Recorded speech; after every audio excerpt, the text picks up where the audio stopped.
విదేశాల్లో చదవాలనుకుంటున్నారా? అయితే విదేశ్ కన్సల్టెంట్స్ ని సంప్రదించండి.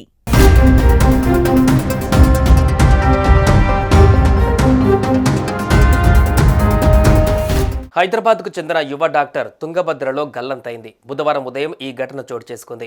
ఇద్దరు స్నేహితులతో కలిసి హంపి పర్యటనకు వెళ్లారు డాక్టర్. అక్కడ హిస్టారికల్ ప్రాంతాలను విజిట్ చేసిన తర్వాత బుధవారం ఉదయం ఈతకు వెళ్లారు. స్విమ్మింగ్ చేస్తున్న సమయంలో ఒక్కసారిగా నీటి ప్రవాహం పెరిగింది. నీటి ఉధృతికి ఆమె మిస్సింగ్ అయినట్టుగా చెబుతున్నారు.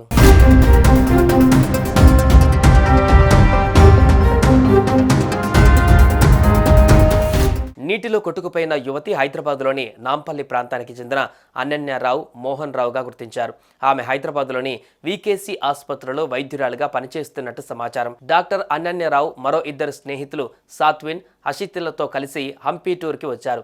స్మారకాలను వీక్షించి మంగళవారం రాత్రి సనాపుర గ్రామానికి ఓ అతిథి గృహంలో బస చేశారు. బుధవారం మధ్యాహ్నం ఈత కొట్టడానికి తుంగభద్ర నది వద్దకు వెళ్లారు.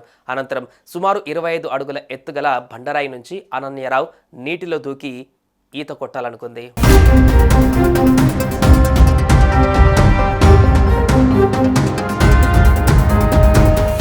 దీంతో రాళ్లపై నుండి నీటిలో దూకేసింది. నీటిలో కాసేపు ఈత కొట్టిన అనన్య కాసేపటికే నీటి ఉధృతికి కొట్టుకుపోయింది. ఈ క్రమంలో అనన్యను కాపాడేందుకు స్నేహితులు ప్రయత్నించారు. కానీ వారి ప్రయత్నం ఫలించలేదు. ఇక ఈ ప్రదేశంలో తుంగభద్ర రాతి గుహల్లో ప్రవహిస్తూ ఉంటుంది. యువతి ఈ గుహల్లో చిక్కుకుపోయి ఉంటారని పోలీసులు అనుమానిస్తున్నారు. దీంతో గంగావతి గ్రామీణ పోలీసులు వెంటనే సంఘటనా స్థలానికి చేరుకొని గాలింపు చర్యలు చేపట్టారు. స్థానిక గజ ఈతగాళ్లు, అగ్నిమాపక దళం సాయంత్రం వరకు ప్రయత్నించినా ఆమె జాడ కనిపించలేదు. గురువారం ఉదయం అనన్యరావు మృతదేహాన్ని బయటకు తీశారు. దీంతో అనన్య కుటుంబ సభ్యులు, స్నేహితులు విషాదంలో మునిగిపోయారు. ఇక అనన్య నదిలో దూకిన వీడియోలు సోషల్ మీడియాలో వైరల్గా మారాయి.